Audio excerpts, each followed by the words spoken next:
ثانی انٹرنیشنل حج عمرہ tours and travels حج عمرہ جانے کے خواہش مند حضرات اسکرین پر دیے گئے نمبرز پر کال کریں۔ بسم اللہ الرحمن الرحیم نحمده ونصلی علی رسوله الکریم اما بعد فقد قال الله تعالی ولتکن منکم امة يدعون الى الخیر ويأمرون بالمعروف وينهون عن المنکر واولئک هم المفلحون وقال النبی صلی اللہ علیہ وسلم الدین النصیحہ۔ میرے زندگی کا مقصد تیرے دین کی سرفرازی، میرے زندگی کا مقصد تیرے دین کی سرفرازی، میں اسی لیے مسلمان، میں اسی لیے نمازی۔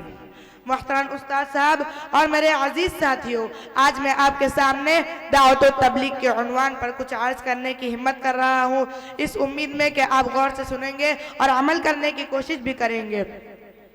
محترم دوستو، شروع میں جو آیات اور حدیث میں نے پڑھی ہے، اس کے ترجمے اور تشریح سے پہلے اتنا عرض کرنا ضروری سمجھتا ہوں کہ اللہ تعالیٰ نے ہمارے نبی کو آخری نبی اور ہم سب کو آخری امت بنایا ہے۔ ہم سے پہلے اللہ تعالیٰ کا قانون اور ضابطہ یہ رہا کہ ہر قوم اور ہر علاقے میں نبی بھیجتے تھے۔ جب دنیا میں کفر و شرک عام ہو جاتا، لوگ اپنے خالق و مالک کو بلا بیٹھتے، ہاتھوں سے تراشے ہوئے پتھر کو خدا کا درجہ دیتے تھے، آپس میں ظلم فساد کا طوفان برپا کر دیتے، الحاد اور بے دینی عام ہو جاتی، بڑے چھوٹوں پر، طاقت والے کمزوروں پر ظلم کرتے اور ان کا جینا مشکل کر دیتے۔ تو اللہ تعالیٰ اپنے محبوب بندوں کو اس دنیا میں ہدایت کی مشعل دے کر اور خیر بھلائی کا سرچشمہ بنا کر بھیجتے، جس کے نتیجے دنیا میں امن و امان قائم ہوتا، ظلم فساد کا دور ختم ہوتا اور ایک خدا کی عبادت کے لیے لوگ ایک پلیٹ فارم پر جمع ہو جاتے۔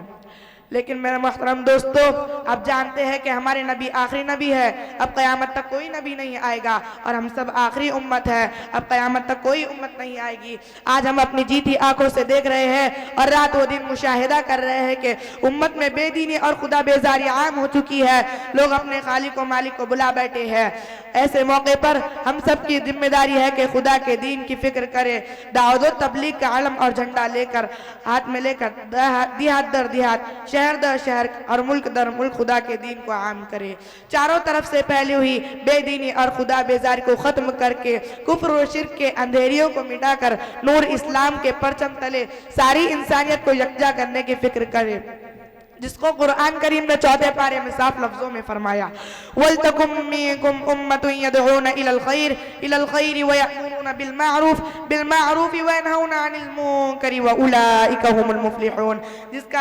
جس کا ترجمہ یہ ہے، تم میں ایک جماعت ایسی ہونی چاہیے جو لوگوں کو خیر کی طرف بلائے، نیکیوں کا حکم کرے اور برائیوں سے منع کرے، اور یہی لوگ کامیاب ہے۔ اور ایک حدیث پاک میں نبی کریم صلی اللہ علیہ وسلم ارشاد فرما رہے ہیں کہ الدین النصیحہ، دین تو خیر خواہی کا نام ہے۔ اور ایک دوسری حدیث میں یوں فرمایا، جس کا ترجمہ یہ ہے، اگر تم میں سے کوئی کسی برائی کو ہوتا ہوا دیکھے تو چاہے کہ اپنے ہاتھوں سے اس برائی کو ختم کرتے، اگر نہیں کر سکتا تو زبان سے روکتے، اور اگر یہ بھی نہیں کر سکتا تو اپنے دل میں اس کو برا سمجھے۔ اور یہ ایمان کا سب سے بہت کمزور درجہ ہے۔ محترم حاضرین، اس لیے ہم سب کی ذمہ داری ہے کہ دعوت و تبلیغ کے اس مبارک کام کو لے کر کھڑے ہو اور دنیا بھر میں پھیلی ہوئی برائیوں کو ختم کرنے کا عزم اور ارادہ کرے، اور نیت کرے کہ ہم خود بھی نیک بنیں گے، نیک کام کریں گے اور دنیا میں نیکیوں کو زندہ کرنے کی محنت کریں گے۔ سب بولو انشاءاللہ۔ اب آخر میں ایک شعر پر میں اپنی تقریر ختم کر رہا ہوں۔